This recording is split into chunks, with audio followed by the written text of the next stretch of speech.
Hello and welcome to Reddit on Reddit, the internet's auditory version of Reddit. I'm Nelson Allingham, joined by Michael Cambo Campbell. It's a whole new world, Nelson. A whole new world. Stop singing.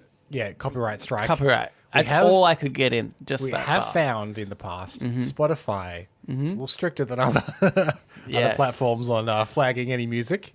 Yeah. Oh God, bless my perfect pitch, Cambo. If only I was a worse singer, then we wouldn't be in such trouble. But you try as you might, yeah, that pitch remains perfect. I'm just too good. Can I address a concern I feel that every listener will have? Yeah. Except maybe if this is your first episode, then you won't have known. Yep. But we're doing a new format now. Yep. A bit more streamlined, bit faster. Tell me we still have time for a joke at the beginning. Cambo. I've always got time for a dad joke. Good. All right. Good. Those will now, if anything, if in the future we are sued by so many entities that we have to carve bits off our show, eventually it'll just be jokes. Just dad jokes. If you have a jam-packed schedule of things you want to talk about in an episode and you're like, I'm scared this won't fit into what we want to do now, into any structure, will you drop shower thoughts? Everything. I'll drop everything if I have to. And obviously, we will drop Podnapping any chance we get. At the drop of a hat. Not this week, unfortunately. Yeah. But any chance we get, we'll drop it. Hey, Cambo, what's brown and rhymes with Snoop? Okay. I know it's not going to be poop. Or is it?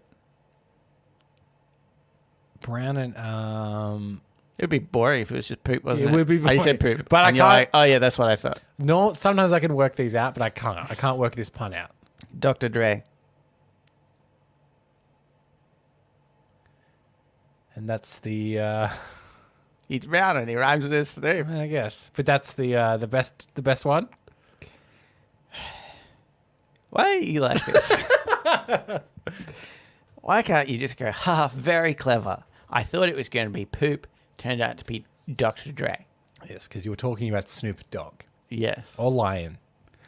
Or back to Dog, as he is. I've realized maybe there is a flaw in this joke. The only one, by the way, because otherwise it's brilliant. Would you say that technically they rhyme with each other? Because really it's like they probably have their own rhyming lines. Yeah. Very rarely would somebody start a rhyme and then the next person finish that rhyme. My only point of reference for Dr. Dre really is The Chronic, his first album, which Snoop does feature on. Yeah. And I do feel like they both rhyme, but you're right, they have verses each. Yeah. But they're rhyming verse and then someone else rhyming verse. Is that still rhyming together? Do you say like you're rhyming with? You're not rhyming like you like they're not necessarily saying one line, the other one finishes the rhyme. Yeah. But again, this joke never claims that. Just that they're rhyming together, and they're certainly at the same place in the same song rhyming together. Acceptable joke. Can't wait. We've broken it down and we've realized it is actually. We have deemed it acceptable. By the way, that was by Hungry, Tired, and Bored. But let's get into No Stupid Questions. Okay. Cambo, you just said okay, like, oh yeah, we always do this. We don't have time. Okay. No, this is just from the subreddit No Stupid Questions. It was But of course, is our famous segment Reddit on Reddit. Lisa, yeah. But the user was Lisa Pabisa. If someone stole the police horse, would they be charged with stealing a police vehicle or with kidnapping an officer? For some reason, this kept me up for hours last night because both seem possible. Yeah, okay. To me, I would think that it would be police property that they would claim it as. That is so rude. If I'm thinking of how animals are generally treated, they're like a dog is seen as someone's property if it's taken. Oh, yeah. Okay. And I know that technically the horses are like police officers, but I would think that the way that it would be structured would have to be property. Okay. I reckon that it would be kidnapping. Kidnapping an officer? Yeah. Okay. I reckon it would be closer to that than property. Only because I think that there's got to be like emotional elements that are like incorporated as opposed to a vehicle that doesn't have that. Like, say you are in court, and because normally, like, when somebody commits a felony, there's like several things that is under the one crime that they've done, you know? Like, there might be breaking in and entering, and then battery and assault, and then, like, I don't know, attempted murder or something. One crime and then it's like, might have 4 allegations of different crimes that were committed during the one crime. Yeah. And so, not that I would necessarily know. Like, so let's say you then stole the horse, and then they got the horse back. You realized it wasn't as fast as you thought it was.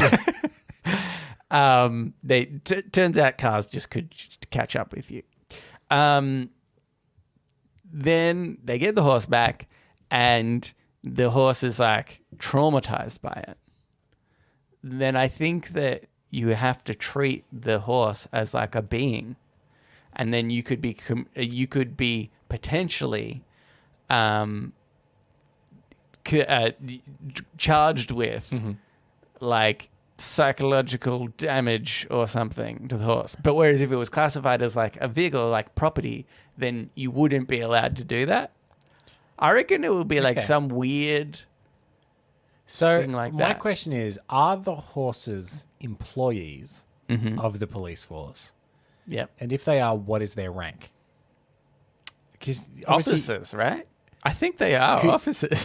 Could you imagine if all horses were deemed captains? Yeah. So when you begin at a police precinct, all the horses outrank you. Oh my God. Until you ascend to the level that you would now outrank the horse. Yeah. That's true. That would make picking up its poop more realistic. That's the thing. And if they are officers, why in the history of all of police horsing has no horse ever been promoted? Oh, are you kidding me? That's racist. I want to see, and I want it to get all the way to like police commissioner. Yeah. That's that would be interesting. I feel like it could be bribed pretty easily with peanut butter. Maybe they've tried before, and crime's running rampant. The mafia, like, I know you think you know about our import exports, but how about half this apple? Yeah, yeah, and the sugar cube. Yeah. Also, it's like, ooh, I know I should say nay, but now I want to know actually what this technically is. I'm going to see if anybody's asked this. Friend punched. Yeah, okay. This is my wooden cucumber. Friend punched a police horse once and was charged with assaulting an officer. Okay. There you go. Yeah. Why would... That's so funny that you would punch a police horse. Oh, it goes on. Okay, he's explained why. He was in a crowd and someone pushed him really hard from behind. So he blindly threw a punch while turning around. Wow. Wasn't someone pushing him. It was a cop on a horse trying to disperse the crowd. That's so good. Yeah, it's anything. Wow, that man would have come out far worse than that horse. Have you ever been around horses much? I've punched a few. They like my dad owns a few horses, and they are like mainly muscle. Yeah. And They like that huge bridged nose that they have. Mm-hmm. That guy probably broke his hand, I would imagine. I reckon I could do damage to a horse by punching it. I'm not saying you wouldn't hurt the horse. I'm saying you would be hurt equally as bad, if not worse, than the horse would be. Challenge accepted. I will. Next week's show, Nelson v. a horse. I will punch a horse, and I'll tell you if I'm more worse off or it's more worse off. And here's the thing, though. Punch a horse, like, in the right way or enough, then you got to put it down. Yeah, So, yeah. You got to be careful. You don't want manslaughter. Break my arm. I'm going to be fine in, like, a few weeks' time. Punch its leg. Breaks leg. Dead horse. If you do punch a horse, as you walk away all cocky, obviously you avoid the back of the horse. So it can't just like rear up and kick you. Yeah. See, that's true. See, I feel like I could take a horse on front on. Yeah. You just need to stay in front of it. Yeah. Oh, actually, maybe you could rear up and show me. That may be Probably good. Dodge to the side. could I also could take a horse from the side. When I really think about it, we get down to brass tacks. Take a horse from the side. Punch it in its side. If you and I ever have to take out a horse, we're both sneaking up on opposite sides. yeah, that's right. We'll have 2 shrubs either side and lure the horse between the shrubs, and then we attack. It's almost too easy. Problem is the eyes are on the side of the head, so they will see us coming, but they'll be obviously helpless. Yeah. Because we've got guns. Did we mention we've got guns? The bushes are really far away. Yeah. Anywho, let's get into Ask Reddit. Ask Reddit. This Ask Reddit is by Uranium Raven. What's a telltale sign 2 people are having a secret sexual relationship with each other? It's a good question because the reason this is interesting to me is when I started dating Stacey, we were working together. Yes. And we said, hey, let's not tell anyone. We'll keep it secret for a little while. Yeah. And then after a couple of months, we decided, you know what? When anybody asks, we'll just admit it. Yeah. And then that just lasted for months and months, and nobody asked this. And I don't think we were being particularly subtle or anything. You're making out in front of people and stuff. Yeah. And it made me wonder, it's like, what are the signs that people need to see before they're like, hey, what's going on here? Like, I think politeness plays a factor, obviously. Well, yeah, that's true. I was just thinking, like, I don't know. There's people that I have suspected being in secret sexual relationships, but not once would I say have I gone up to them and been like, hey, you in a secret sexual relationship with this person? Like, so maybe there were plenty of people that potentially thought that. Yeah. And we're just like, well, we're just not going to. It's funny, when we did finally tell people on our own volition, because no one was kind enough to ask. These checks. Like, some people were like, oh, yeah, I thought something might have been going on. There's other people like, oh, geez, I had no idea. It's like, really? Yeah. That can't be true. Yeah. I guess so. Here's the trick. Because what will give you away is the flirting. That's the key sign. I think if you are in one of these relationships, flirt with everyone.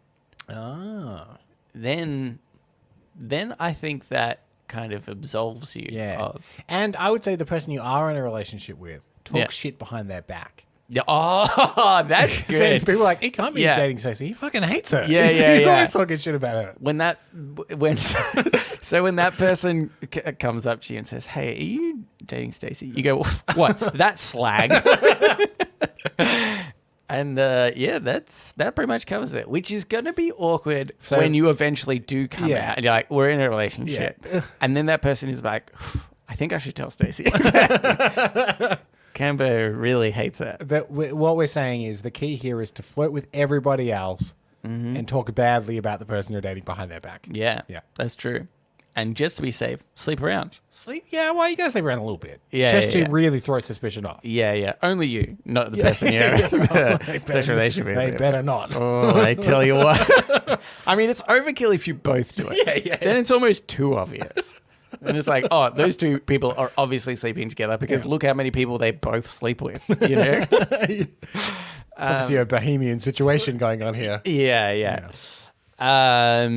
So problems, I guess. I've got a bit of a cut. Do you know, can't tell you, this is so annoying and totally off topic, but I have had a cough since I had COVID, which I reckon was like 7 to 8 weeks ago, maybe not that. Yeah. Roughly around that time. And I still have this cough, and it's really annoying, and so much so that it will sometimes keep me up at night. Can't get to sleep because I'm just having coughing fits. Wow. It's the worst. In a lean show, it's amazing you brought this up. It's so annoying. I want everybody's sympathy. Everyone send your sympathies to readitpodcast@gmail.com. Actually, you know what I thought was really interesting? I heard this story not that long ago. This is just about sort of COVID now. Okay. There was this guy who knew this runner, I think, and she pre-COVID was somebody that was so interested in kind of the stats of her body when she works out, when she goes for runs and yada yada, that she knew her like O2 levels, so oxygen levels, which is nuts. That's like next level, right? And so she knew it was in like the 90 something percentile,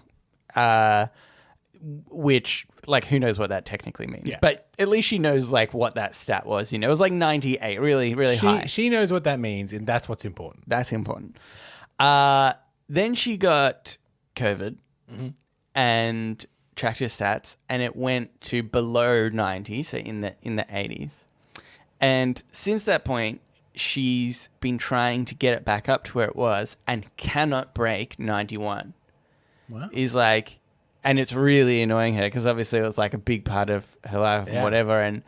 And I just thought that was so interesting to hear that story of somebody like tracking their own progress and actually seeing that, oh, it does, like, it fucks you up. Yeah. Like, and so, yeah, and this is how I feel with this cough. I was like, I think there's something like fucked up with my lungs that just may not repair it. I'm sure I won't have the cough for the rest of my life, but like probably some damage. There's some damage that I feel like I will have for the rest of my life. I just thought it was really amazing to sort of hear those extra things where obviously you don't necessarily get that from just a regular old cold or the flu or whatever. Anyway. All right, let's move on, Cambo, into Today I Advice. So now it's time for Today I Learned.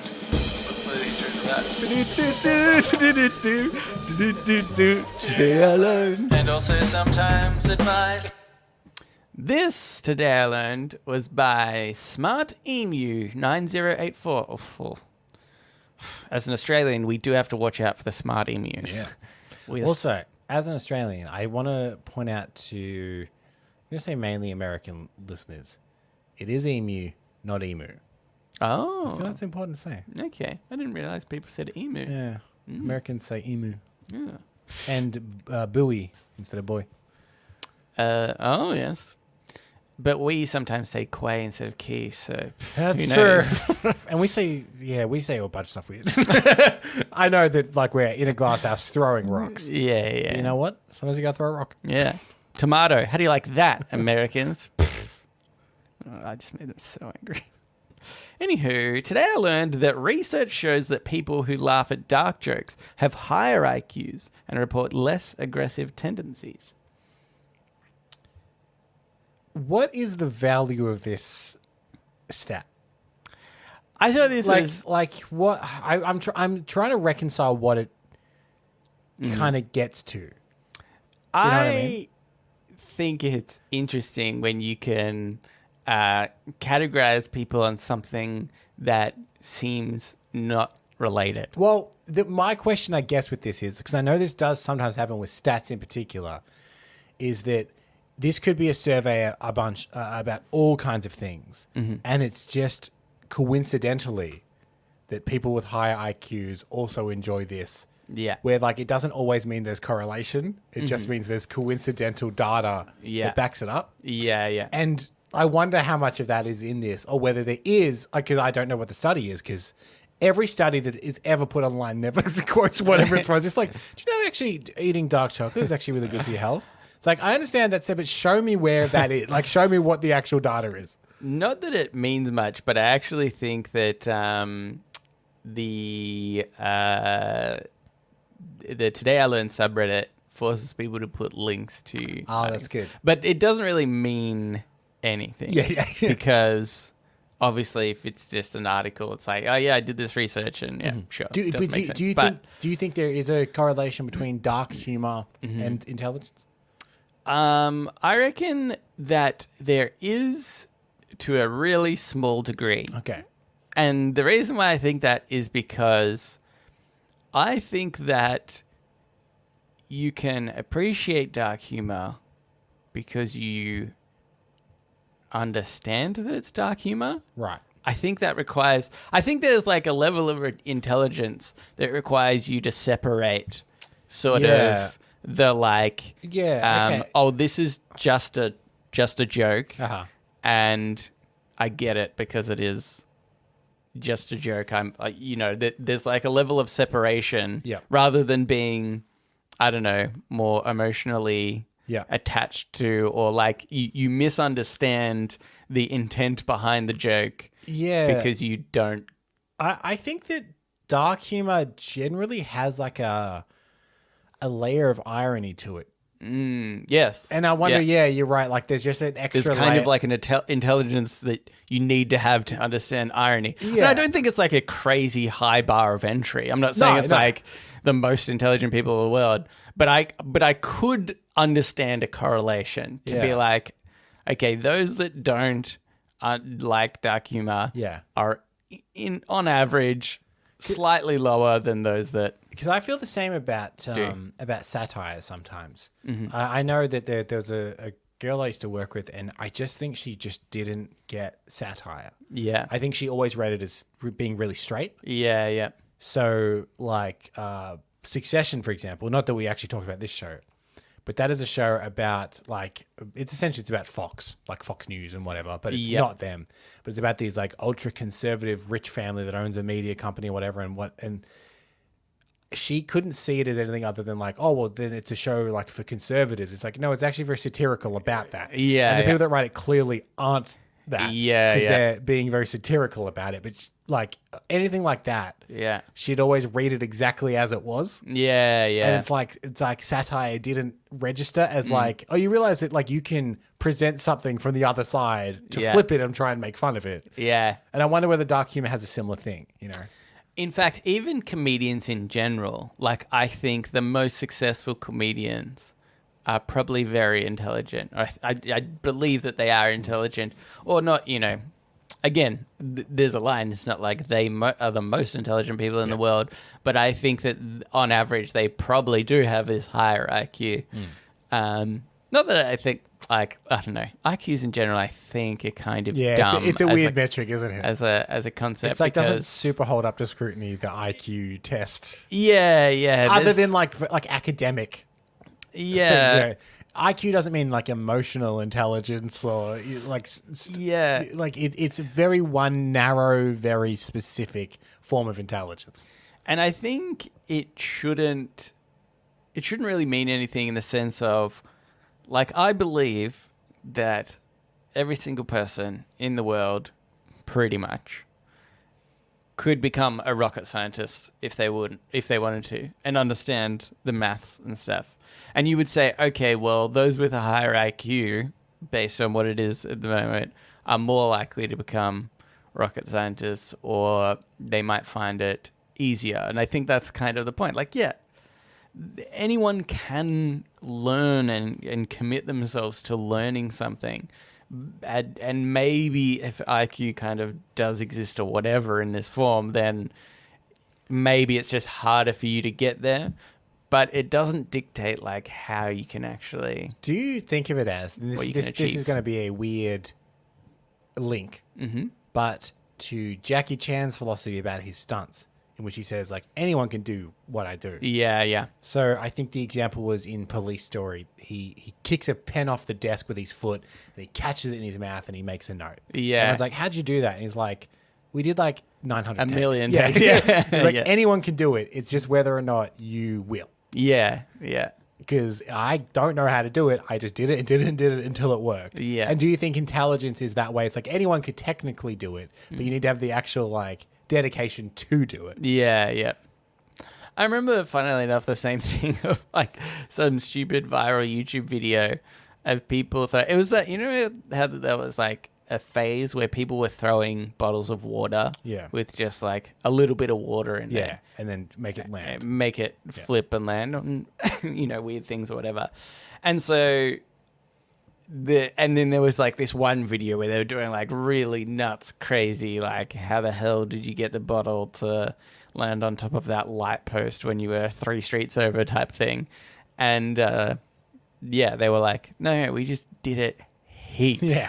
We just did it heaps and showed you this small version, and you thought that we were superpowered people. Yeah. Similar to, I know we've brought him up before, but Darren Brown did a similar thing where he picked a woman at random. Was like, I'm going to tell you every single horse that's going to win this race throughout the year, and he did. And then he reveals how he did it. Yeah. And he got like 400 people to begin with. Yeah, and yeah. just played the odds and did every single bet until eventually one person it worked out for out of 400. Yeah. And to her, it looks like it's magic. Yeah. Yeah, that was a really interesting episode, actually. Yeah, his whole thing for that was nothing is impossible, just improbable. Yes. And you're like, so brilliant and interesting.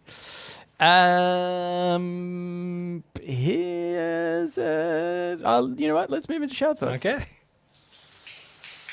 Shower thoughts, shower thoughts, shower thoughts, shower thoughts. This shower thought is by I Am a Legend. Oh, I love the confidence. Yeah. Trying new food isn't the problem. It's paying for food you might not like. Yeah, it's like whenever you're out at a restaurant and you know they have something that you like, say a hamburger. Right? Yeah. You're like, I know I love a hamburger, but this chicken dish, it sounds nice.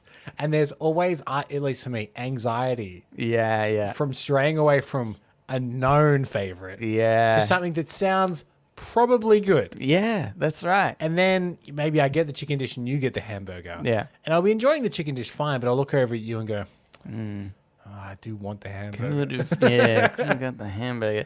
But then, like, it makes you non-adventurous. I know, yeah. I always think this is really funny because I'm always I kind of hate going to a restaurant or something and just getting the same meal every time. Yeah. Except there's one exception that I will always make. Is it McDonald's? No, it's going to a pub and ordering a Parma, chicken Parmigiana.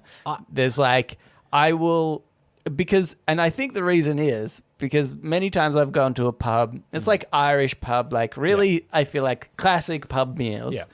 And I've tried all the other stuff before, the steak, the kidney pie, all those ones. And I'm like, it's never as good as just the chicken Parma. So from now on, that's all I'm getting. And I won't ever. I do feel, unless there's some kind of promotion on, people in McDonald's know their McDonald's order. Yeah. And will pretty much stick to it at all times. Yeah, if someone's like, I always get a Big Mac. Like, that's my McDonald's order. Yeah. And sometimes, they'll be like, there's a new Angus whatever. And you're like, that sounds interesting. But generally speaking, at a regular McDonald's visit, people are creatures of habit, I think. Oh, you reckon? That's so funny because I reckon for me at McDonald's, I'm not so much like that because I know that I'll generally enjoy most of the other things. Even the apple slices. Obviously not the apple slices, but I'm not an idiot. But otherwise, if it's any other like normal restaurant, sometimes I'll force myself to like, I'm going to get the weird dish on here that I would normally never, ever order. And then I reckon probably 70% of the time, I'm disappointed. Like it was a bad idea. And I should have just trusted my gut with like the ingredients that look normal and, I know I would enjoy. But then occasionally, 30% of the time, like, that was a nice, delicious new flavor that I've had. Do you trust your partner's judgment in your tastes? Yeah, we will quite frequently order the same thing. I'll be like, what are you going to order? She's like, this. I'm like, that's what I was going to order. See, as Stacey has a far more like expansive palate than me. Yeah. But she is very in tune with what I will and won't like. Yeah, So sometimes I'll be like, what is this? She'll be like, not for you. Yeah. And other times she'll be like, you'll like this, trust me. And I'll try. And every time I'm like, that is really good. Yeah, Thank you. yeah, that's true. Yeah. And it's until recently, when I first tried sushi, I was probably like 16, 17. And I reckon I probably just had bad sushi, like cheap sushi. And I didn't eat fish that much back then. And I remember thinking, I just don't like sushi very much. Yeah. Fast forward like 15-ish years later, I eat fish a fair bit. I quite like fish. Yeah. Including like raw fish and whatnot. I don't mind seaweed. That's essentially all sushi is. Yeah. But in my mind, I've always been like, I don't think I really like sushi. Yeah. And then, lo and behold, like Stacey's been like, you will like this. Eat it. Yeah, it's great. It's really nice. Yeah. Yeah, exactly. It's funny how some of those things can happen. Your like perception of something can actually change. Yeah. Just like your taste of it almost. But I'm at a point now where if Stacey's like, you will like this, I know, I trust her enough to be like, I think that you know what my taste palette is, and you know whether I will like something or not. Yeah, it's funny. Stacey and I were talking about that not that long ago, actually, because I had a sort of dinner party not that long ago, and we had a vegetarian, a pregnant lady, a celiac, and just a picky eater. Yep. And I was like, what a terrible combination of people I have chosen here. So that was kind of like awkward, and like for their own, like I don't, blame any of them for that. Yeah. And it was funny because then I was telling Stacey about this, and you were talking about you, and she's like, I love that Cambo just likes simple things. Yeah. She's like meat, potatoes, It's these like very basic things. Yeah. And I was like, that's kind of good to like have just this one range that I always prefer a simplified version of anything. So like a toasted sandwich, just give me ham and cheese. Or like a pizza, just give me a cheese pizza. Yeah, like it's the most boring version of whatever, but I was like, I like that one the most. Yeah, it's good to like understand that rather than people that are like the picky eater that I have over will have really specific things that they're like, oh, I like this, but I don't like this version. And so, like it might be like, I would like mushrooms, but I won't like capsicums or something, which is like just way too specific. It's so annoying. Mine's really odd. Like for instance, I brought up ham, cheese, toasted sandwich, right? Yeah. And like you could add tomato in there, and I like tomato fine. Like I'll eat tomato, but for some reason I'm just like, I just prefer it with less. It's really odd. I don't know. Like you would think that more is better, but I often, for me, don't feel that. Yeah.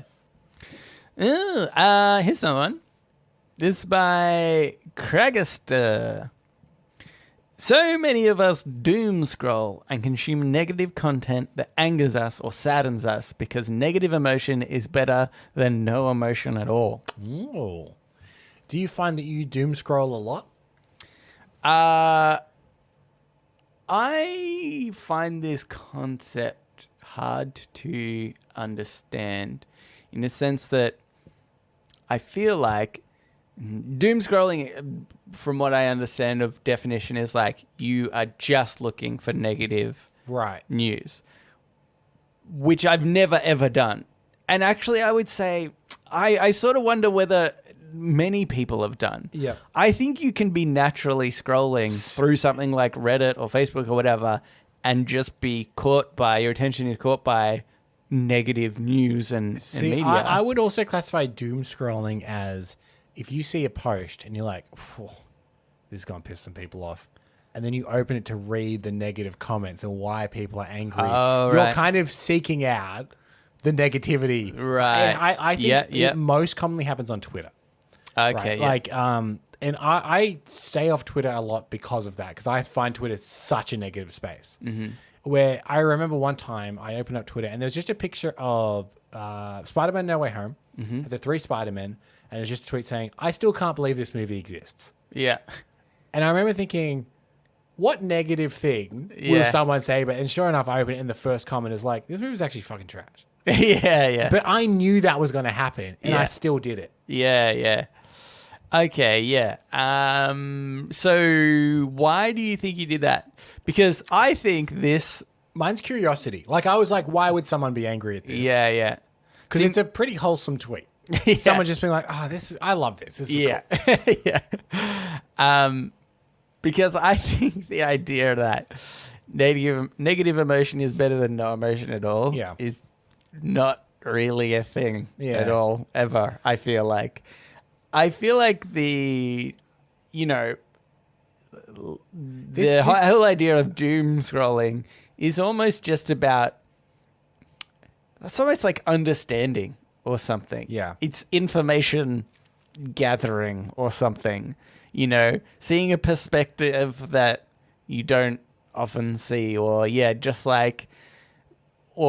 it's almost like maybe sometimes I will be, because you're right, because sometimes I will click on something that I feel will have negative comments or something, just to like understand them. And it might be like sometimes even validation. Yeah. Like, are people angry for this reason that I think is stupid or like doesn't actually hold up logically? And then if there are a lot of people that say that, I'm like, okay, I feel as though there's some validation there that like, oh, these people are just idiots because they haven't thought about this thing as a just to give an example for context. Yeah. I feel like as an atheist, sometimes I'll see things that's about religion or God and why it's good or bad, or why they think that you know, why there might be a post like, why don't you believe in God? You know, and I'll be like, oh, I'm interested to see what, you know, religious people are saying and how it, and whether there's like something in that I haven't heard before and can think about, you know, even though it'll kind of get me angry, all these people saying like, Yeah. but my brother was cured from cancer, and so therefore God exists, you know, and it's like, oh, that just annoys the shit out of me so much, you know. But yeah, so I think it's like something like that. Yeah, I find that like, do you ever? I sometimes do this version of it to see whether or not people are going to react the way I think they will as well. So an example of this is, it was the day after the ruling in America about abortions, Roe v. Wade thing. And there's a travel agent here in Australia. Clearly, they've had an ad running for a while, and they just didn't think about it. And it was like cheap flights to the USA. Yeah. And I saw this ad pop up, and I saw it's got a lot of comments. And Yeah. I was like, surely people Yeah. are jumping on this right now. Right. And sure enough, they were. Everyone's like, Yeah. no, I don't think so. Like, Yeah. people were clearly saying, maybe you should take this ad down, etc. But like, do you ever do that to be like, I just want to know that this had a negative reaction because I suspect that it did? Yeah, I think that's true. See, sometimes to me that's it. It's kind of just about like validation in What- a way what of about- like accumulating that information. I Like, do feel like in the deep, dark lockdowns that we were going through with COVID, I was checking the news every day, knowing it wasn't going to be good. But just to see like how many case numbers there were and the like. Yeah. And you are looking for a positive aspect of like, oh, cases are down. Yeah. But I would go on there knowing it's going to be bad news and still Yeah. do it. But I still Would you think consider it's- that doom scrolling? Yeah, I mean, maybe technically, but again, it's like, I don't know. I mean, yeah, I think technically right, but I think just in opposition to this shower thought, Yeah. I think there's so many other reasons The people than, do it, yeah. oh, negative emotion is better Yeah. than no emotion. What- Like, that's not, to me, that's just not a thing at all. What this is teetering on is actually a shower theory. Yeah, yeah. A 'Cause they're insubstantial Yeah. shower theory. Yeah. I think so. Yeah. Anywho, let's move on to podnapping. Oh my God, I'm being podnapped. Podnapping. This is podnapping, where we nap a pod. We take a topic of conversation or a segment from another pod thing, and we do it ourselves. This new format's really messing with your head. Yeah, We're not normally here this quick. I know. So it's my week this week. Yes. So mine is more of a, I guess, a topic of conversation, or rather, it's actually just a subreddit, and it's one that I'm pretty positive we've used on this show before, but one that I find keeps popping up in my Reddit timeline, and then I keep interacting, so it keeps serving it to me more and more. Yeah. Okay. Which is unethical life pro tips. Oh yeah, that's a good one. And I thought we at this show we love a scam, Yeah. we love a loophole. We love all of this. So I thought Yep. this might really tickle our fancy. So what I've done is I saved a bunch of posts. What I've done is I'd filtered it by top of all time. So these should be the cream of the crop Yes. of unethical Okay, life pro that's tips. good. And we I can think I rate. did this at the end of last year. I added in some of the top of the year unethical life pro tips. Yep. I think one was about like going to prison and stuff, and sleeping with like partners wives of I saw that one. Yeah. soldiers and stuff that went overseas. A lot of these are from weirdly. A lot of these are from 3 years ago. I don't know why that is particularly a good year for unethical life pro tips. Yeah. But I thought we should mark them on how good they are as a good unethical life pro tip. Like whether or not it's too unethical for us, or whether we'd use it. Yeah. Okay. So here's one. This is by Marnij. Unethical life pro tip. in your last year of college, lose, in quotation marks, your student ID and get a new one. The expiry date will reset and you can get another 4 years of student discounts. Oh, that is pretty good. It's pretty good, right? I like that because Yeah. there's definitely a So little harm is done. yeah. You know what I mean? Yeah, Like the college or the university or whatever you're at, I don't care. yeah. Stores probably don't care that much. You shouldn't be doing it. But really, But, like, it's shouldn't, fairly victimless, yeah. but it is against the rules. Yeah. I'm going to add on top of this, from this one experience that I have, also pretend that you were made redundant. Oh. Because one time when I was made redundant, I was swapping my phone number over because I used a work mobile phone and I just ended up making that my personal one. So when I was made redundant, they said, look, you can keep the number. We'll do this swap over. Yeah. So I had to go into the phone store and like sort out this sort of thing. And then they were like, you know, oh, like, why are you getting this number? Blah, blah, blah. Mm-hmm. And then I said I was redundant and they were like, oh, sorry to hear. And then they were like, okay, so we need to put you on a plan. Like, are you a student at all? And I was like, nah, I'm not. And she was like, I'll put you on a student plan anyway. Just because. I was like, okay, sweet. I think I'm still on that plan. So Good sign. And if they ask, you're still redundant. yeah, that's right. Yeah. All right, here's another one. This is from PM me your small tits to me. Okay. Unethical life pro tip. If you accidentally scratch someone's car, write a note in shaky handwriting saying that you're 5 years old and fell off your bike. Then leave $5 saying that's all you had. Oh, okay. I mean, I think the unethical life pro tip is really just run away. Yeah. What you're doing here is running away with more steps. Yeah, that's right. 'Cause if you've that spent an unnecessary $5. If that happens and no one is around, yeah. then there's no point writing the note. Yeah. It's Right. like, and if someone saw you do it and then you try that, they're like, but I saw you. Yeah. I also think, again, you could just write, hey, I hit your car, didn't mean to. Soz. Anyway, and then you'll put never that, find put that it. back. Yeah, exactly. Like, what's the difference? Because obviously, I guess the idea of like putting there is like, oh, if people are watching, then they know you're doing the right thing. But The only thing I can think of is that it might make people, the scratch on the car, less angry to be like, oh, well, it was a dumb kid. don't care about other people, Cambo. So, Yeah. What is this? Ethical life pro tips? Yeah. All right, I'll do two more. Mm-hmm. This is by D3 Vorum Mint. Yeah. It's devorament. Okay, the three's E's. Okay. Yeah. Okay. Unethical life for a tip. When you give someone a gift card as a gift, write down the card number and code. Then after a year or two, check the balance, and if they haven't used it, use it for yourself. They obviously won't care. Yes. I think actually we've done this one. Oh, have we? I think that was one of the ones that must have come up at the end of last year. Ah, that's from 3 years ago. So Maybe. look, it probably Anyway. did. But that is a good one. I like that. The thing I have with this is my mum is notorious for using a gift card on the last week you can possibly use it. Oh, yeah. She does it all the time. She'll always be like, oh, I've got this gift card. I've kept meaning to use it. I've only got a week left, and she'll go and use it. That blows my mind. I know. Because I would, if I got down to the last week of a gift card being valid, I wouldn't know where that gift card is. You know, like I haven't held on to that for long enough to know that it's about to expire. Yeah. Like I'm so surprised that your mum keeps track of that's. I think she just has a drawer with them. Like a drawer of gift cards. Yeah, but yeah. So that's the only person I can think of that if I use it like 3 weeks before it expires, she probably will go to use it and go, oh my God. Yeah. All right, I'll do one last one. Mm-hmm. This is by Reddit user 123988. Oh. Unethical life pro tip. If you ever get caught sleeping at your desk at work, say to them, they told me at the blood bank this wouldn't happen when asked for a reason. Ah. I like that one. Except like, unless you gave blood that, like you also have to hope you that need to have a Band-Aid on, I feel.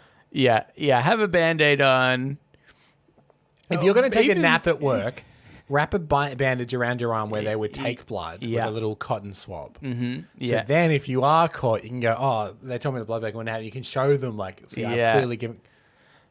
Yeah, but also hope that none of your employers have given blood before, because also I feel like that's super unlikely. That But I think you could claim that, like, people obviously react differently to having blood taken. yeah. Like, I think some people do get a lot woozier and a lot, Here's another one. Say you're allergic to keyboards when you're at work and you're having That's a nap. good. That's good. Yeah. Sorry, sometimes I I have- get allergic to keyboards and I fell asleep. I have keyboard-related narcolepsy. Yeah, keyboard osis is what they call it. Don't Google it. It's very underground. He's really, yeah. Start a page about keyboardiosis. Yeah. So when they do Google it, top result. Yeah, there's only one entry in the entire world. Good unethical live pro tips, Cambo. And guess what? That's the end of the ruddy episode. Oh my God. Think of all the things we can do now. And I think if I have to think it on behalf of the people, they like this bet. They do like this And better. you're welcome. Yeah. You're welcome. It's not a problem for us to do this. Told you less is more. Yeah. We told you guys. You didn't believe us.